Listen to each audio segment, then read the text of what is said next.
To whoever this may impact, sometimes our lives have to be completely shaken up, changed, and rearranged to relocate us where we're really meant to be. Sometimes change feels like loss, transformation is scary, and sometimes, to discover the best version of ourselves, we must let go of absolutely everything holding us down. Welcome to I Missed Me, your new safe space. I Missed Me's purpose is to help people all around the world to come back home to themselves. It is a healing self-growth podcast that encourages people to dive deep into their emotions, heal their traumas, and ultimately love themselves. My name is Mafia Ansures. I am your host, and I hope to be a part of your healing journey.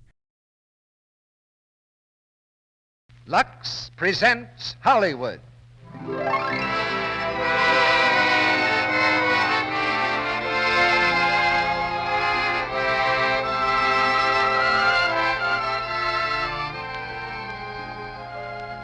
The Lux Radio Theater brings you Irene Dunn and William Powell in Love Affair. Ladies and gentlemen, your producer, Mr. Cecil B. DeMille.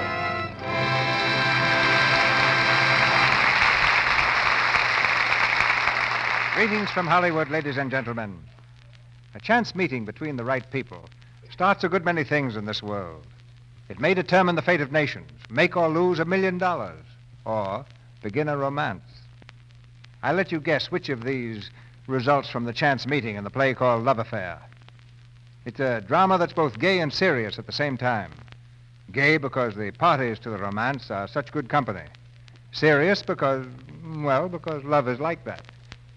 The success of Love Affair on the screen put another feather in the cap of Leo McCary, who produced and directed it for RKO. And by this time, Leo's cap must look like an Indian war bonnet. In our production tonight, we have the same lovely star who played the part of Terry McKay in the picture, Irene Dunn. And Irene has left a memory of many fine performances in the Lux Radio Theater. The other half of Love Affair is William Powell, who'll play the role of Michael Marney. We heard that MGM cameras had captured Mr. Powell for a new picture beginning tomorrow, and that meant he'd be pretty busy for the next couple of months. So a week ago, we bearded Bill in the MGM Lions den and put him to work with us. Behind the marquee lights which proudly announce these stars is your support of our product, Lux Toilet Soap. That's what keeps the lights aglow, just as Lux Toilet Soap helps millions of women keep the glow of beauty. Now the lights are up, our stars are ready to enter, and the curtain rises on Act One of Love Affair, starring William Powell as Michael Marney and Irene Dunn as Terry McKay.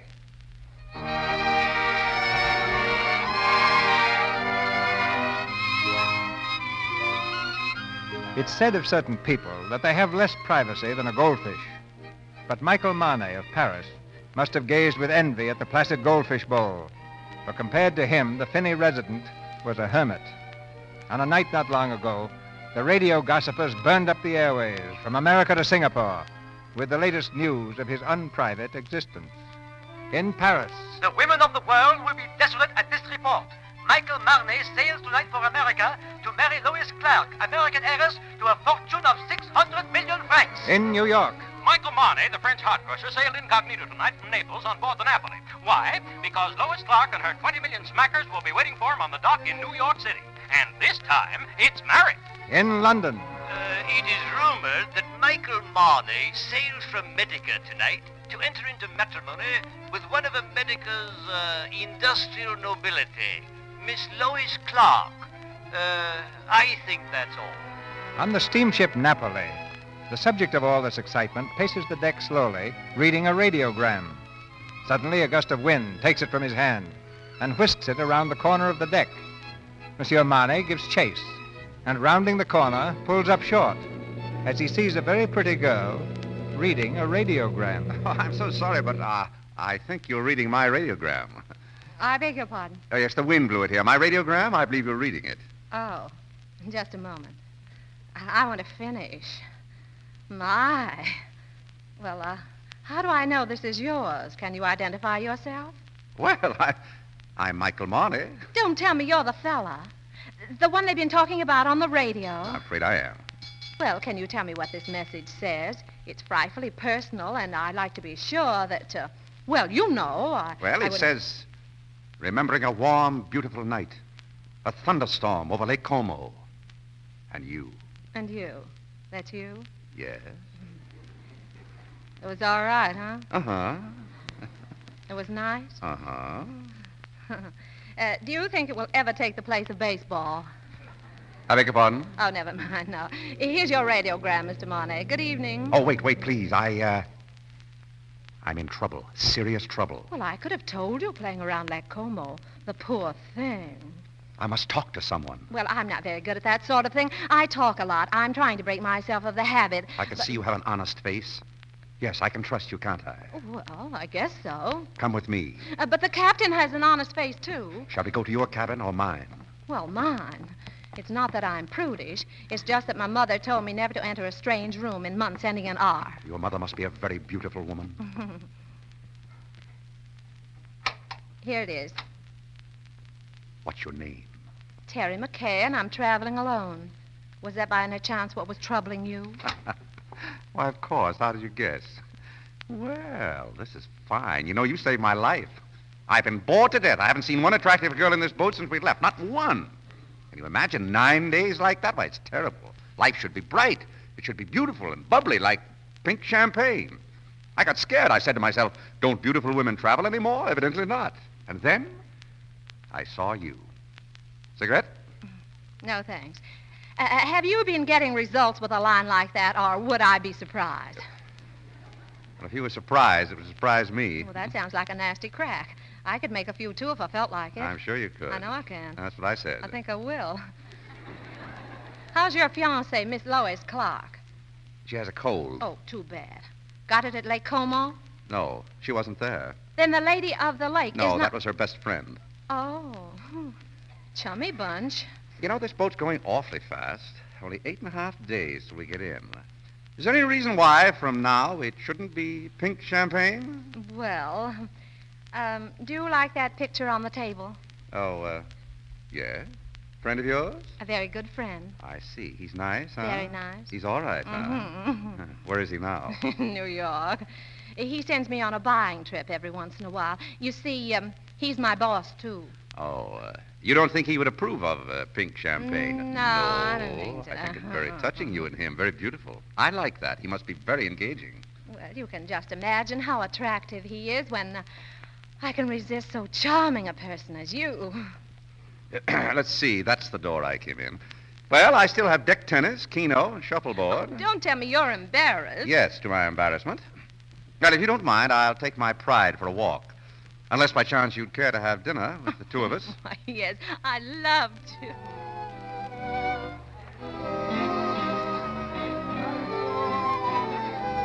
And you mustn't believe all you've heard of me. Oh, I couldn't believe all, Mr. Mornay, but I gather that you've known quite a few women. Or maybe few's the wrong word.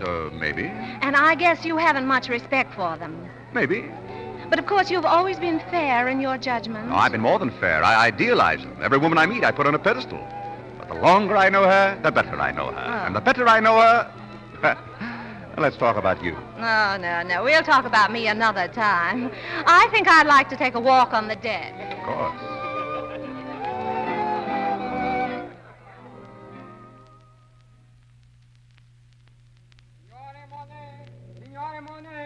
Signore Monet. Here, boy. Oh, radiogram, Signore Monet. Oh, another one? And your name, Signorina? McKay. Oh, there's one for you also. Here, Signorina. Oh, thank you. From New York? Mm-hmm. Yours from New York, too? Mm-hmm. Well, now, where were we? Oh, yes. What's the name of that strange place you were born? Kansas. Ah, and from there, where did you go? Well, from there, I went to New York and got a job singing in a nightclub from 10 to 3 in the morning, and then the manager used to chase me around his office till about 4, and then I went home. And then one night, he came along. Oh, yes, the man in the picture. Mm-hmm. And he said I didn't belong in a place like that. He said, That you should improve yourself? Yes. So I studied hard. So that someday you would be a charming, lovely wife. Yes, that was more or less the idea. Well, that sort of brings us up to date. I beg your pardon. Will you turn it this way, please? Who are you? The ship photographer. Grazie. Thank you very much. Oh, that's bad. A picture of us together. Oh, wait a minute. I say, that's a beautiful camera you have there. May I see it? Oh, yes, signore. Takes nice, clear pictures, huh? Oh, very clear, yes. Signore, you took the film out. Oh, does that spoil the picture? I'm so sorry. Give me my camera back. Here you are. Thank you, signore. Thank you very much. I guess it's no good for either one of us to be seen together. Right or wrong, people talk. So it'd better be goodbye. What's the matter? Afraid? Of you? No. But after all, we're on the same ship. There's still 8 days to go, you know. Well, you can take nice long walks in the sunshine. We'll be in Madeira tomorrow. The sun always shines in Madeira. What do I do if it rains? Oh, no. No, it's no good. I see. It's particularly no good for you. Yes, that's right. Being seen with you is news, and I don't want to get my picture in the paper. So I guess we'd better spread out. Good night. Good night.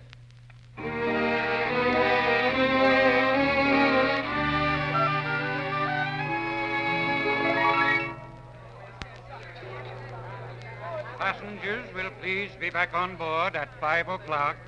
The boat will leave Madeira at 5 o'clock. Passengers will please be back on board at... Hello? Going ashore? Oh, no, yes. Yes, I'm calling on a lady this afternoon. Oh, even in Madeira? You're wrong this time. It's my grandmother. Oh, I'm sorry. Oh, that's all right. She lives way up on that hill. How'd you like to come along and meet her? No photographers. Oh, I'd be happy to come.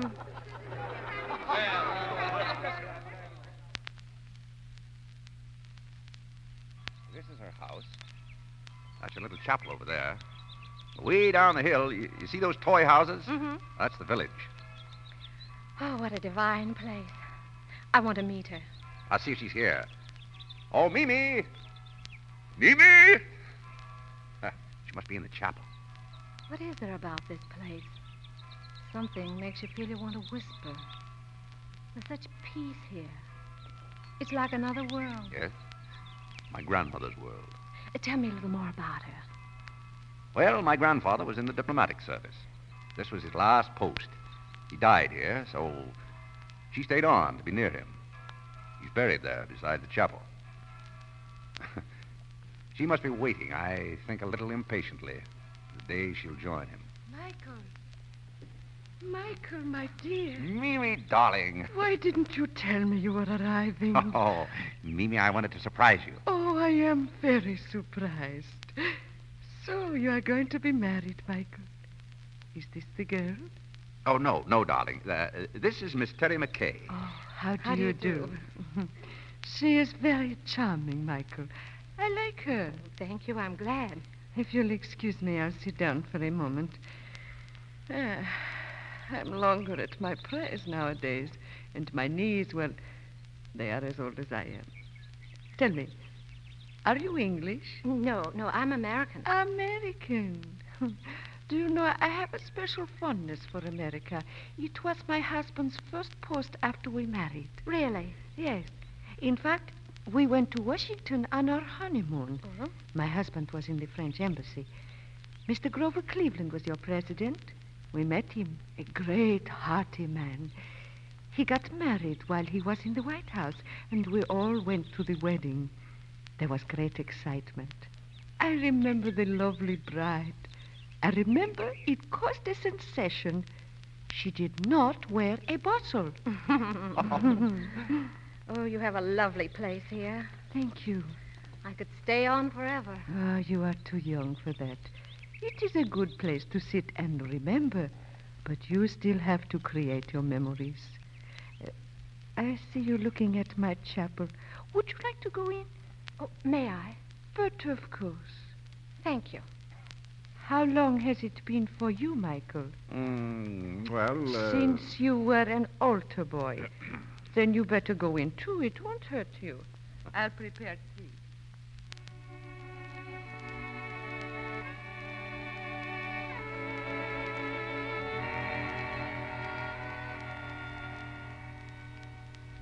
Come in, my dear. Tea will be ready in a moment. Where is Michael? He'll be right along. May I help you? Thank you, my dear. Where are your cups? Over there. I'm sorry I had to let my maid go. You see, I planned on dying when I was 75, but here I am 77. So if I'm not going to die, I should start saving my money. Oh, what a lovely painting. You like it? Yes, it's charming. Who did it? Michael? Michael? He painted it for me. But it's good. He is very talented. Unfortunately, he's also very critical. The artist in him would create, the critic destroy. As a result, he has not done anything since. Oh, what a pity. Michael is too busy living, as they call it. Things come easy to him, and he is always allured by the art he is not practicing, the places he has not been, the girl he has not met. Maybe I shouldn't have met him. No. You are different. I don't mind confessing to you, my dear, that I have been worried about him. I am frightened sometimes. Why? That one day life will present a bill to Michael, and that he will find it hard to pay. But when I see him with you, I feel better. Oh, I wish I could share your confidence. You will have it when you need it. There is nothing wrong with Michael that a good woman could not make right. Hello. Well, how have you two girls been getting along? Oh, you'd be surprised. Yes, wouldn't he? I'll bet Mimi did all the talking. She's been telling me that when you were a little boy, if you didn't get your own way, you'd lie on the floor and kick and get red in the face. Oh, what did you say? Well, I said you didn't do that anymore. And now if you don't get your own way, you just get embarrassed. Oh, may I have some tea?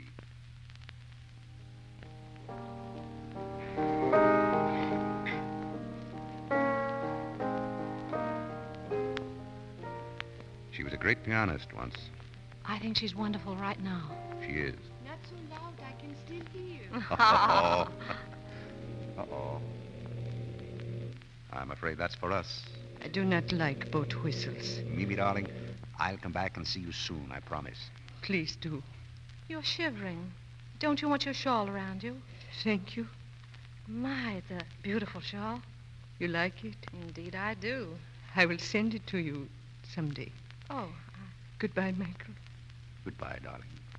Goodbye, my dear. goodbye. God bless you.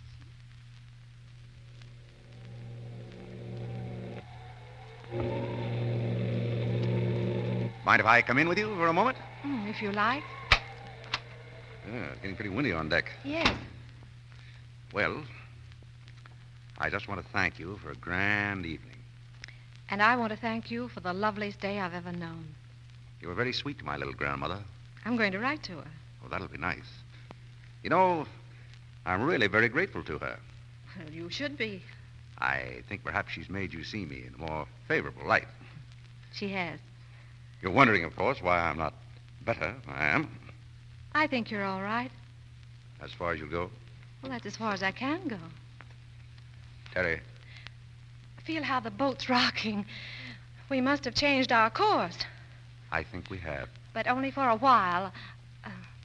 Good night. Terry, listen to me. No, don't. Don't. We're heading into a rough sea, Michael. Good night. Good night.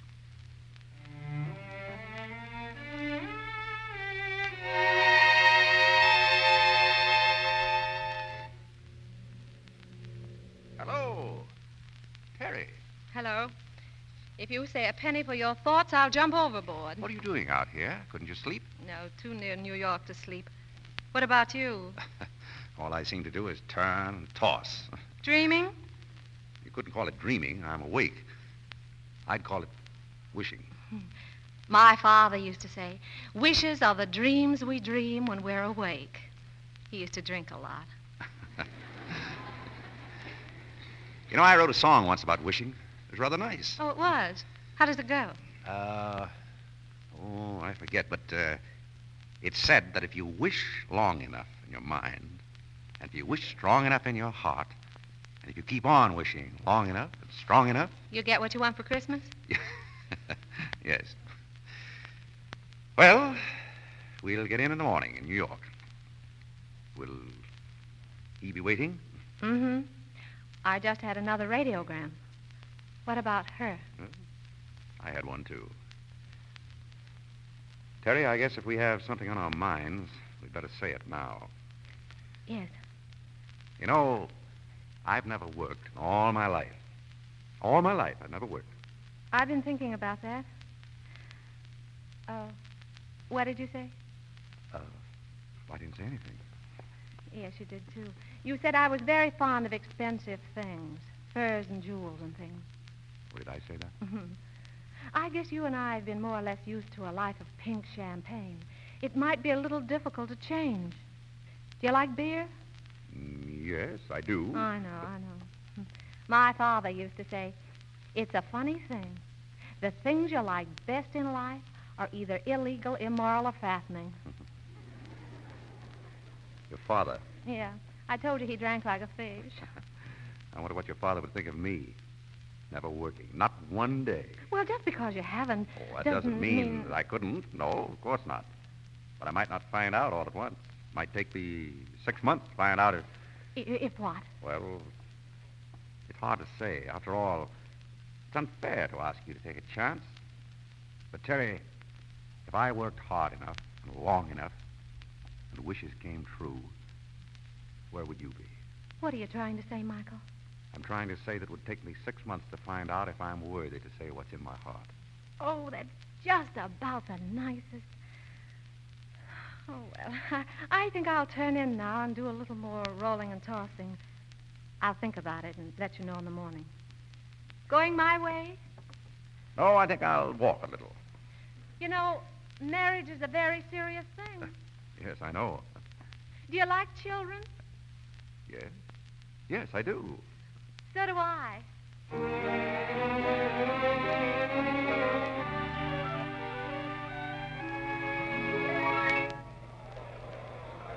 Michael. Oh, there you are. I was afraid you left the boat without telling me. Oh, no, Michael, listen. If everything goes all right for both of us, in 6 months, that's July. July? Yes. Now, look, I've written out these directions. Read them carefully so there won't be any mistake. My dear darling, that's me? Mm-hmm. Meet me on July 1st, 5 o'clock, 102nd floor, top of the Empire State Building. Yes. Now, there it is. See? Over there. It's the tallest building in the world. You can't miss that. It's the nearest thing to heaven we have in New York. Oh, yes, darling. Be sure to take the elevator.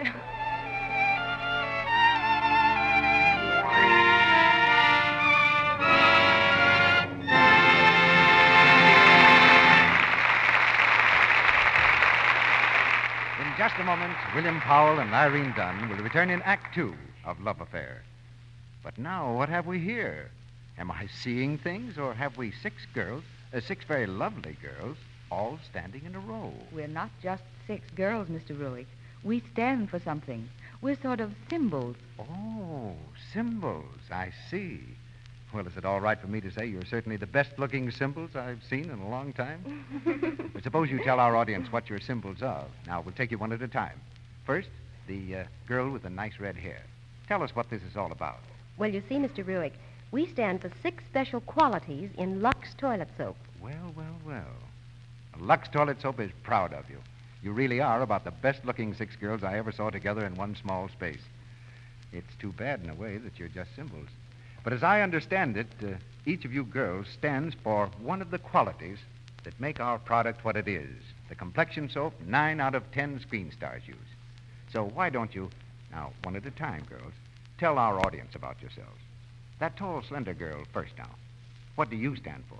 I stand for Lux Soap's mildness.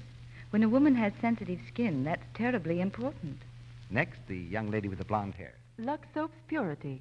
That means only the finest ingredients are used in Lux Soap. And you? Whiteness. Women love to use Lux Soap because it's such a luxurious-looking cake. So white and so smooth and well-made. And you? Active lather's what I stand for.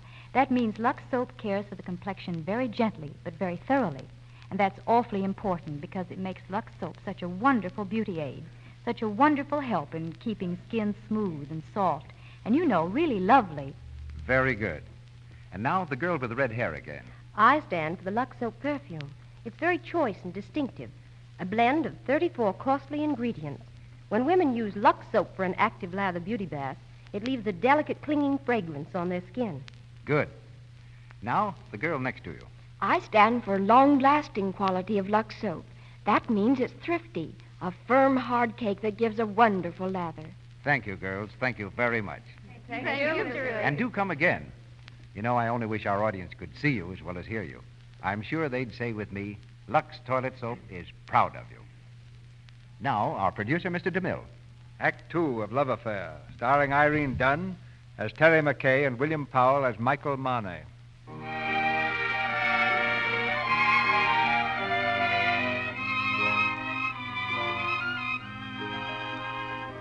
The excitement of the landing is over. Michael and Terry have been rushed away from the dock under the protection of their respective fiancés. Now, a few hours later, Terry stands on the balcony of her penthouse apartment, gazing dreamily at the majestic tower of the Empire State Building.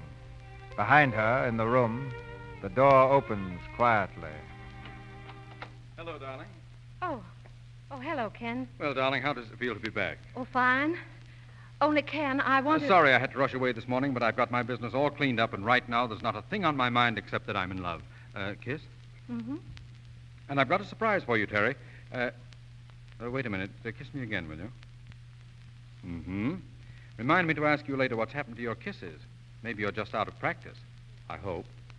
Oh, by the way, take a look at the paper. Your picture's on page 3. Oh? Monet wedding off. Think of it. Your picture right under the headline. They could have said, beautiful Terry McKay comes between the famous Monet and his fiancée. Or maybe they should have. Should they? Well, after all, darling, you were on the boat with him, weren't you? Mm-hmm. Did you meet him? Yes. Uh-huh. Must be a fascinating chap. Yes, he's and he's not nearly as bad as people say he is. Darling, if there were only some way without hurting you. Uh-huh. I get it. I'm sorry. Oh, Ken. Terry, darling, how can you do such a thing? It doesn't make sense. I know. You must be losing your mind. I know. Well, Terry, what are you going to do? We're giving it 6 months to see if we're both sure what we want. I'm leaving New York. I'm going to get a job somewhere singing, and, we're going to meet in July. Terry, listen to me. I won't let you do this. You're too fine. I wanted to marry you. I brought the ring. That was my surprise. I should have brought it a long time ago, but, well, it's not too late. It can't be too late. Sweetheart, look at me. Can't you see I'm in love? I know, Ken, darling, but so am I.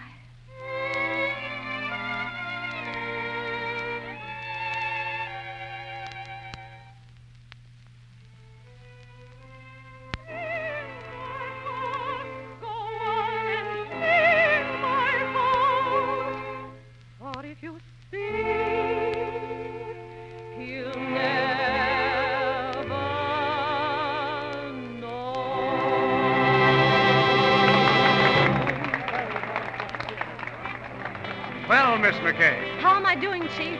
Does Cafe Society like me in Philadelphia? Well, that noise is applause, isn't it? Well, maybe they're applauding your $2 dinner. Oh, you've got the job, Miss McKay. Now, if you'll step into my office, I'd like to talk about a nice, long contract. Only 6 months. 6 months?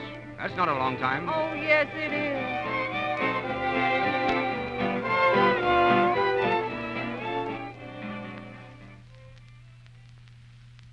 Well, there you are. There's a whole lot of them. What do you think? 11 paintings in a few weeks. You've been working hard, Michael. That's right. Now I want you to work hard, Courbet. I want you to sell them for me. You can go to work on this one first. Still alive. What's the matter? Don't you like it? No, but I tell you, if you signed it Michael Marney instead of Andre, I could sell it to plenty of women. No. This is the new Marney, whose name is Andre. I was hoping you'd like this. So was I. Well, it's been so long time since Funny. Painting seemed so easy before.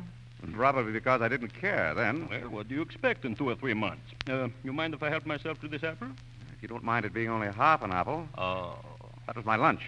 Would you care to have dinner with me? No. I'll take a cigarette, though. Sorry, I quit smoking. Oh? What's the painting on the easel? Oh, that's not quite finished. Ah, it's a woman. Thanks. You like her? Well... I know. You wouldn't like to be seen with her. You did this without a model? Women are more expensive than apples. Well, I'd finish it, though. You shouldn't have any trouble getting a model. This is the new Monet. Well, I suppose if I can't sell my paintings, I'll have to get a job. Oh, I wouldn't give up your painting. Oh, I'm not going to give it up. It's the only thing I know. I have to make money. A lot of money. Oh, of course. But how? Say, look, Courbet, You ever see those fellows who work up on scaffoldings? Huh? You know, they make pictures, pretty girls, automobiles, beer. Sign painting? Yes, that's it. How do you get that kind of work? Oh, I don't know. Maybe you need an agent, huh? Maybe. I'll have to find out.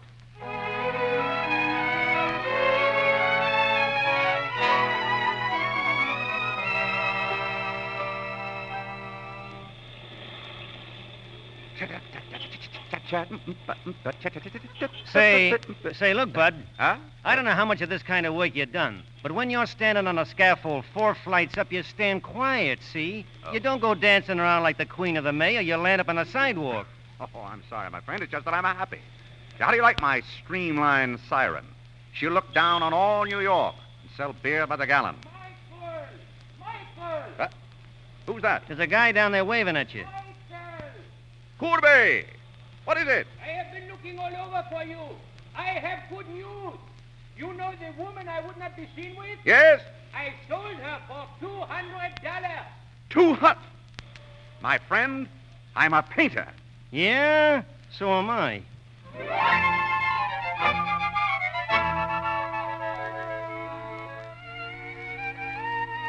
March 29th to July 1st. 3 months more. 3 months. April 2nd. 2 months to go. May the 4th. 1 more month. 2 weeks from today. Only 1 more week. Next week. Thursday. Tomorrow. Tomorrow. Today. Today. Today.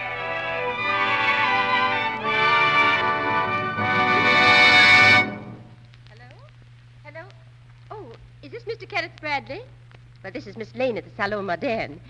Mr. Bradley, I thought I'd call you. Miss McKay came into the shop this afternoon for some new dresses. Yes, and I was wondering if her credit was still good. I mean, we used to send the bills to you at... Oh, of course. Anything she wants. Yes, sir. What? Well, I'll try to hold her here. How long will you be? All right. Goodbye.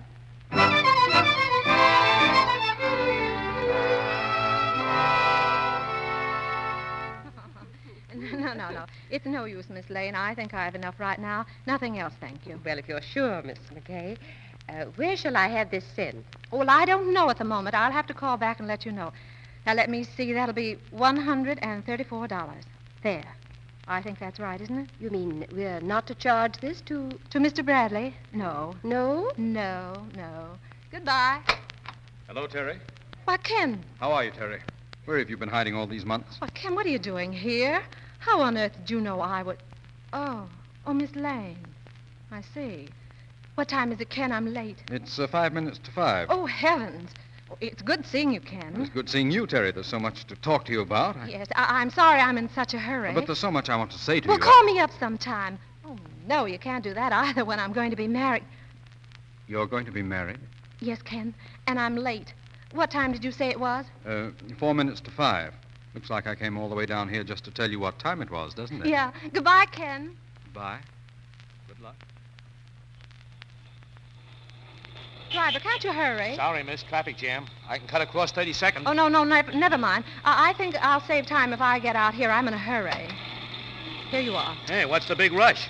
I'm going to be married, and I'd like you to be the first to congratulate me. Oh, sure. Congratulations. Thanks. Goodbye. Hey, look out! Look out, miss!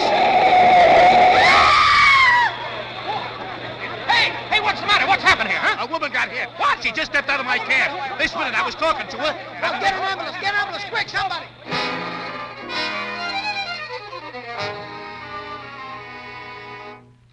And this tower is the tallest in the world. 102 floors above the street. Now, if you ladies and gentlemen would just move around this way, you can see the whole of downtown New York. Now, Broadway Park lies over... Elevator to street. Going down, sir? What's that? Or going down? Oh, no. I'm waiting for... I say, what time is it? 10 minutes after 5. Oh, thanks. Hey, listen. There must have been an accident somewhere. Yes.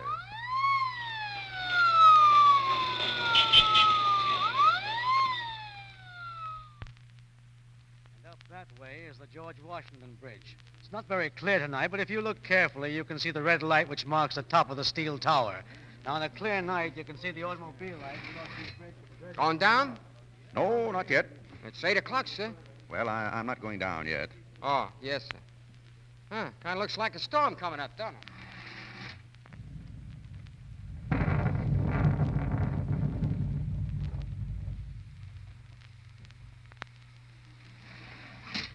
Phew, boy. Some rain, huh? It's been going steady for 3 hours. Well, Wait a minute. Oh, you going down now? Yes. Yes, I'm going down.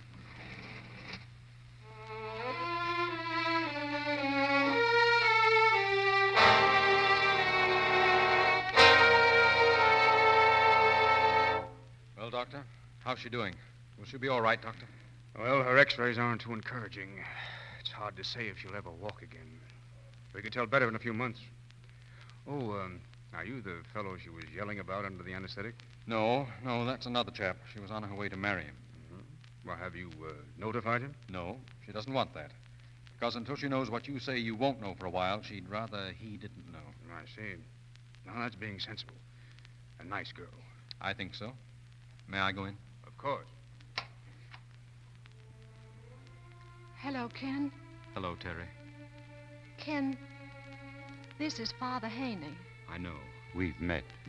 He was the one who sent for me, child. We weren't very sure we were going to have you with us.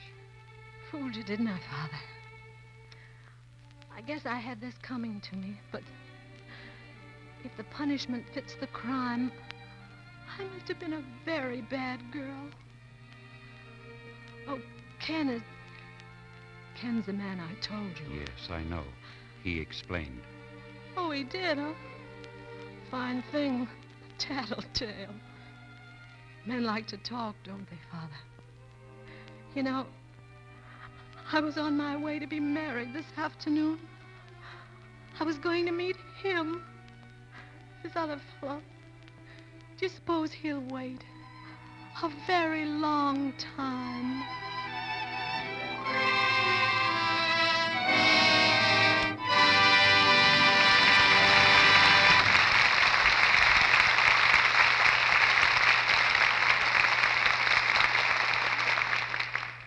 In just a moment, we continue with Love Affair, starring William Powell and Irene Dunn. Meantime... Goodness, something's gone wrong over at the Browns' apartment. Oh, Bobby, why did you pull on the tablecloth? You've broken 2 of our beautiful wedding presentations. Oh, no, dear. Don't cry. Mother knows it wasn't your fault, really. Oh, come on now, quick and get your nice bath. You know, with all the waves and the nice white foam. Ah, there. That's a good boy. And you can bring your sailboat, too. Won't that be nice? Oh, there. Isn't it fun? Don't you love your nice bath? And tomorrow night you can have another. Yes, with nice foamy soap waves and everything. Now let's hurry and get dry before Daddy gets here. 'Cause you know Mummy has to have her bath, too. That's a good boy, Bobby, dear. Come on. Well, a nice, warm Lux toilet soap bath has saved the day for little Bobby. And now it's going to save the day for his tired mother, too. With Bobby safely in his crib, she'll rest back in her nice, warm bath for a while and cover herself lazily with the rich, creamy lather that makes Lux toilet soap bathing such a joy. She knows this nice, rich lather is active lather that will gently carry away every trace of dust and dirt, leave her skin really fresh. After a few moments, she'll step out completely refreshed, a delicate, clinging fragrance on her skin. And later on, when she greets that young husband of hers in a fresh, becoming frock, he's sure to say nice things. What an adorable wife I've got. Fresh as a daisy. Sweet as a... Oh, gee, darling. You are sweet. You will find a daily active lather bath with Lux toilet soap a wonderful way to protect daintiness, to make sure of skin that's sweet. Try it. We pause now for station identification. This is the Columbia Broadcasting System.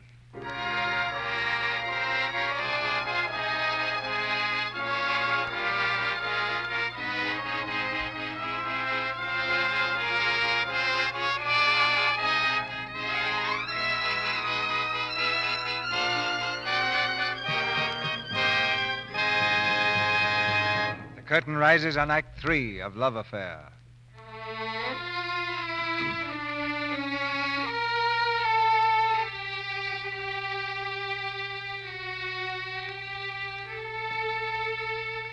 3 months, Terry lay in the hospital, unable to move. Then at last they told her she might go out, as far as the hospital gate. But in her loneliness, Terry has found company.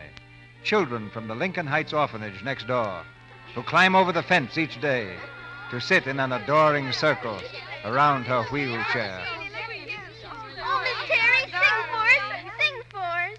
Again? Sing that song you wrote, Miss Terry, the one about the wishing. We've been practicing it, Miss Terry. We got a trio. No. Uh-huh.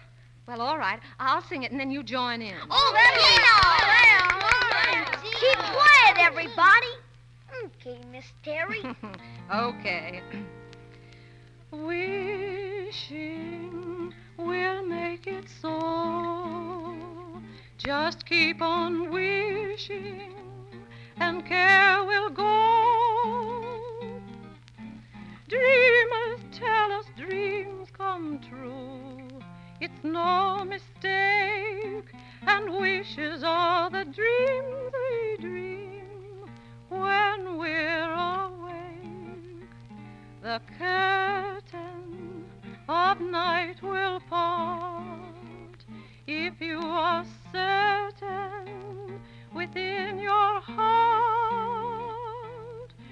So if you wish long enough, wish strong enough, you will come to know. Wishing will make it so.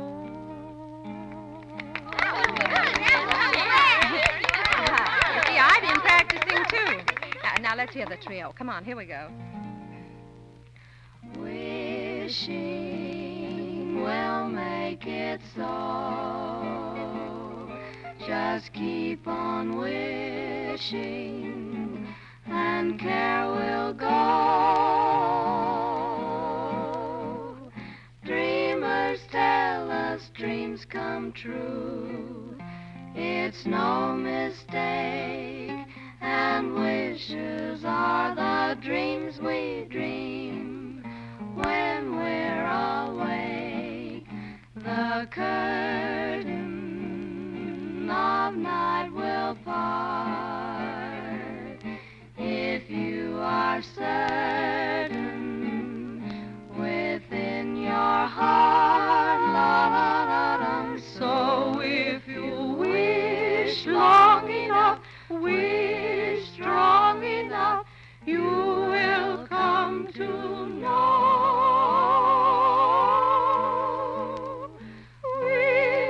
Wishing will make it so.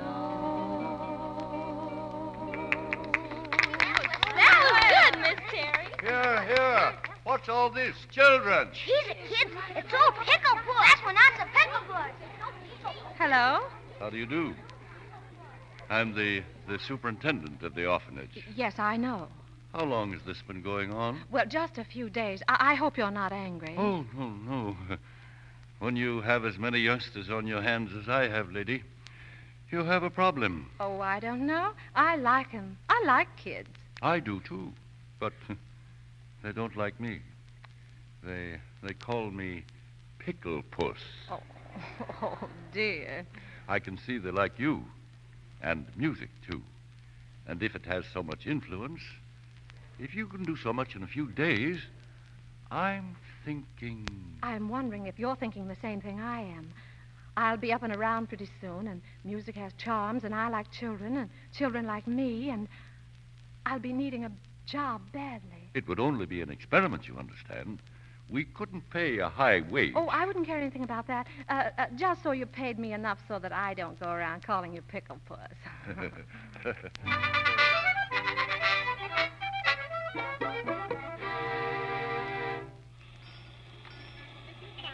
Christmas fun. Something for the Christmas fun, sir? Thank you. Christmas fun. Christmas fun. Something for the Christmas fun? Thank you. Michael. Welcome home. How are you, Courbet? I thought I'd pay your Christmas visit. Good. But where have you been, Michael? I've been trying for 6 months to get in touch with you. Oh, Madeira mostly? You received my paintings? Received your paintings? Come here. Look at the gallery. I have given you a one-man show. Well. And have they been selling? Wonderful. Oh, you haven't wasted your time, Michael. You should have seen the 50 I threw over the cliff. I can read the state of your mind when you painted these. Now look, for instance, you were very sorry for yourself when you painted this one. Yeah, that's right. That was painted in August. Mm-hmm. And in this one, you were angry. You were just getting over your broken heart. Broken heart? That's not for me. Of course not. Oh, but here, this one of the girl in the lace shawl. In this, Michael, you, for the first time, really became a painter. I'm not exactly ashamed of that one myself. I had a great deal to say. I tried to paint it instead. Of course. Oh, let me tell you something. A girl came in here the other day and saw this, and she told me that... Oh, excuse me. Hello? Yes, madame? Michael, it's for you. Hmm? Your former fiancée, Miss Lois Clark. How does she know that? Hello. Michael, this is Lois. Well, how are you, Lois? I called your hotel. They said you could be reached at this number. Oh, Michael. Michael, I've just got to see you. Well, I know you must be busy, but can you make the theater tonight? well, I don't know. Well, call me later, darling, and let me know. Do try to make it. And whatever you do, don't plan anything for after the show. Well, all right.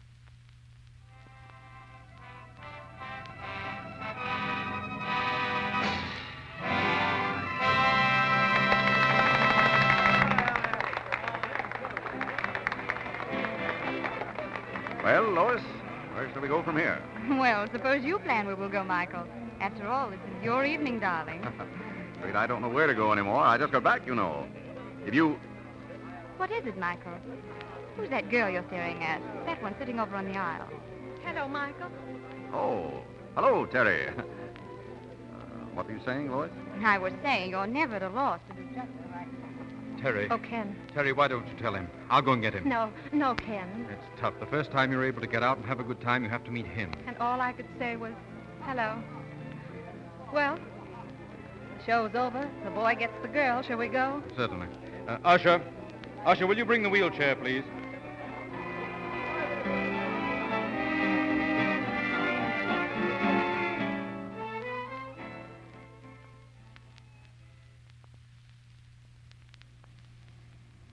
You know, Terry, it seems awful to take you home when everybody's going out celebrating Christmas Eve.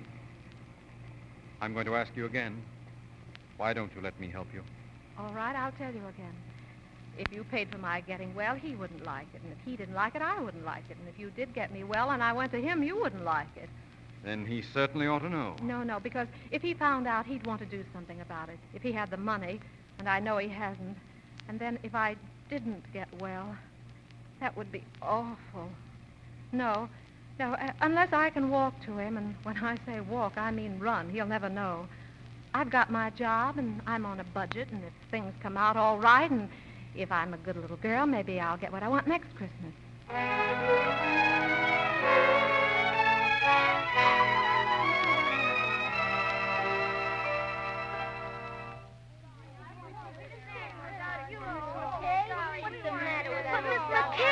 We don't want to go without you. Now, wait. The doctor says I can't go, kids. Oh, look, doctor, I could be back in a couple of hours. This is a Christmas benefit, their first public appearance. This is my team. But, Miss McKay, She's our coach, Doc. Sure she is, Doc. Now, look, children. If it weren't good for her, you wouldn't want her to go, now would you? No. I've given orders to Miss McKay not to move from this couch. I'm sorry, kids, but you can get along without me. You'll have to try anyway. Miss McKay, there's someone here to see you. A gentleman. Oh, all right. Kids, you better run now. Good luck. Goodbye. Merry Christmas. All right, you can send him in now. Come in, please. Hello. Michael. Oh, Oh, well, I thought it was... May I put this package over here? Well, yes, of course. How are you, Terry? Oh, it's good to see you. It's good to see you, too. Why, are you lying down? Feeling all right? Oh, yes, I'm just resting. Good. It's been a long time. Yes, that's right. Good to see you. Yes, you said that. I'll bet you're wondering how I got here. Mm-hmm. Well, I was looking in the telephone book for a man named McBride, and I saw the name Terry McKay. So I said to myself, could that be Terry McKay, my old friend? Mm-hmm. And it was. Yes. And then I said to myself, I haven't been very nice to Miss McKay. After all, I had an appointment with her one day, and I didn't keep it. You didn't keep... Oh. And that's not a very nice way to treat an old friend, is it? So I said to myself, I must apologize. So, here I am. That's sweet of you. Yes, I thought so. I've often wondered about you and how you were. Really? I've often wondered about you, too. Well, then you didn't get angry because I wasn't there. Well, you must have been at first. Oh, yes, at first I was furious. I said, he can't do this to me. Who does he think he is? Now, how long did you wait? I mean, did you wait long? Well, let me see. I waited till about... Midnight. Oh. And then what did you do? Well, then I really got mad. You can just imagine standing up there. Yes, in a thunderstorm. Yes. And then what did you say to yourself? Well, then I said, why don't you go home and get tight? But you didn't do that. Didn't I? No. Well, maybe you took a little one every hour for about a month. Can you blame me? Oh, I should say not. Why, the least I could have done was send you a note. Oh, well, maybe by the time you thought of it, you didn't know where to reach me. But you swore that if you ever saw me again, you'd ask, didn't you? No, I remember we said that if we could make it, we'd be there. And if one of us didn't show up, there must have been a darn good reason. Like what? So there'll be no more questions asked, I hope. Cigarette? Oh, thank you, Terry. Thank you, Michael. You know, I walked all the way here, 10 blocks, to wring your beautiful neck. And instead, I promised not even to ask you why you weren't there. You knew that was why I came. Mm-hmm. Yes. Well, no wedding ring, I see. No. Oh, I thought of the... Theater last night? No, he was... No. Well, I didn't mean to offend you. How's everything with you, Michael? Oh, you can ask questions. I guess so. Well, I thought everything was fine till I saw you. And then I knew there must be something between us, even if it's only the ocean. So I bought myself a ticket. Oh, you're sailing? Tonight. You're happy, aren't you? Yes. And you? Well, I don't know. I'm worried about the future. What will people think of me? They'll say, there goes Andre, the mad painter. There's something the matter with him. He doesn't like women. You mean he won't even speak to them? Oh, yes. He sails the 7 seas. And to every woman he meets, he says, where will you be in 6 months? And they're there? Everywhere. Tall buildings, pyramids, everywhere. Waiting. And where is he? Waiting. You want to change the subject? Yes. Merry Christmas, Michael. Merry Christmas. 6 months ago, who'd have thought we'd be spending Christmas together? Oh, I almost forgot. I brought you a present. Oh, I'm sorry I haven't one for you. I didn't know I'd be seeing you. Well, it isn't really a Christmas present. It's a shawl. A shawl? Her shawl. That's why my letters came back. Yes, she died 5 months ago. I would have sent it to you, except I didn't know the address until today. It's beautiful. Yeah, put it on. She wanted you to have it. Well, goodbye, Terry. Bye, Michael. You know, the way you look now, I painted you like that, with a shawl. Wish you'd seen it. Courbet said it was my best. I didn't think I'd ever part with it, but there's no reason for my keeping it anymore. A girl came into Courbet's shop about a week ago. He told me about her. She saw in the painting what I hoped you'd see. So I told Courbet to send it to her, because he said she was poor, and not only that, she was... Oh, well, Anyway, I said send it to her. It's the Christmas season, and if she can't afford, well, you know me, big-hearted Michael. Yes. What's behind this screen? Oh, no, don't. It's nothing, really, it's nothing. My picture. My lady with a shawl. Michael. You know, there's one thing more Courbet told me about the girl. You know, the girl he gave my picture to? She'd been hurt in an accident. Please. Don't say any more. Oh, Terry, why didn't you tell me? If anything had to happen to either of us, why did it have to be you? Darling, don't look at me like that. It was nobody's fault but my own. I was looking up at the 102nd floor. You see, it was the nearest thing to heaven because you were there. Oh, Terry. Terry, I'm not going. I'm never going. You'll be well again. Oh, darling, of course I will. After all, if you can paint, I can walk.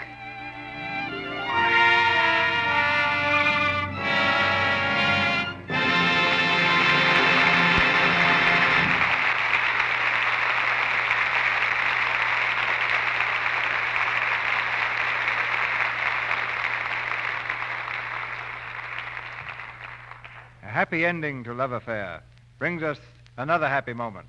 The return of Irene Dunn and William Powell for well-deserved curtain calls. Thank you, Cecil. It's always a pleasure to come back to the Lux Radio Theater. The place hasn't changed a bit, has it, Bill? Well, I think Cecil has installed a new gum machine. I put a nickel in today and actually got some gum out of it. That's purely an accident, Bill. I'll have it fixed in the morning. However, aside from your contributions to the gum machine, we really have missed you both. Oh, that's nice to know, Mr. DeMille. But out of sight is never out of mind for the Lux Radio Theater, as long as there's Lux soap. I use it myself all the time, and I can sincerely recommend it to any woman as a gentle and thorough complexion care. Words of wisdom, Irene, from a lovely example. Bill, what's this I've heard about you writing a detective story? Exaggeration, I'm afraid, Cecil. So far, no producer thinks it's a story. Well, I've often wondered how it's done, Bill. Do you start out with the crime or the solution when you make up your plot? I started with the problem, Irene, but unfortunately, on my first attempt, I invented a perfect crime. I found it was impossible to solve. Shades of the thin man. You're disillusioning millions, Bill. Well, I started out again with the answer and worked backwards. If you ever write a detective story, Cecil, I advise that. Thanks. I'll let you know. At the moment, there's next week's play to think about. What is that, Mr. DeMille? Well, next Monday night, we're going to have two of the nation's favorite radio stars in the Lux Radio Theater, Fibber McGee and Molly. And the play is Mama Loves Papa. It was a great hit on the screen, the story of a happily married suburban couple, with Fibber McGee as the average citizen who accidentally gets into politics, and Molly as his wife. I promise you that Fibber's adventures in politics are just what you might expect. The prospect for next week looks very brilliant, Cecil. Good night. Good night. Good night. We'll hang out our lucky star to bring you both back soon.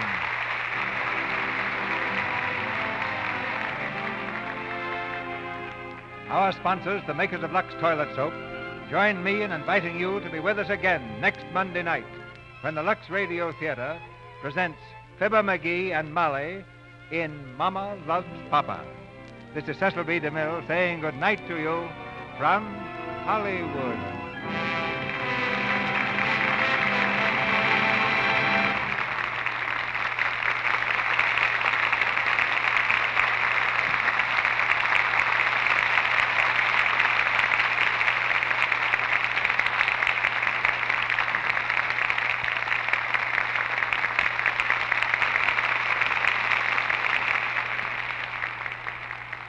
Heard in tonight's play were Gail Gordon as Kenneth, Bea Benaderet as grandmother, Lou Merrill as Courbet, Frank McGlynn as superintendent, Linda Douglas as Lois, Warren Ash as a doctor, Sarah Selby as Miss Lane, Phillips Teed as a painter, James Eagles as elevator boy, Tony Martelli as a photographer, Ralph Sedan as a guide, Edward Marr as taxi driver, Griff Barnett as a priest, the Bryan sisters as the trio, and Barbara Jean Wong, Bobby Larson, and Joe Panerio as children.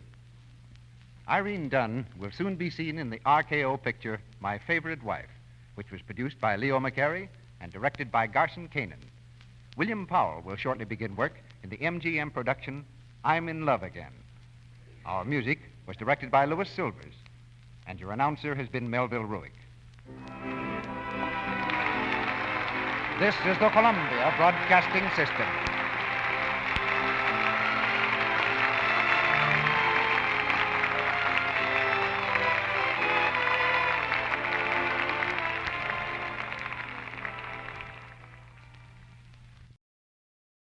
To whoever this may impact, sometimes our lives have to be completely shaken up, changed, and rearranged to relocate us where we're really meant to be. Sometimes change feels like loss, transformation is scary, and sometimes, to discover the best version of ourselves, we must let go of absolutely everything holding us down. Welcome to I Missed Me, your new safe space. I Missed Me's purpose is to help people all around the world to come back home to themselves. It is a healing self-growth podcast that encourages people to dive deep into their emotions, heal their traumas, and ultimately love themselves. My name is Mafian Sures. I am your host, and I hope to be a part of your healing journey.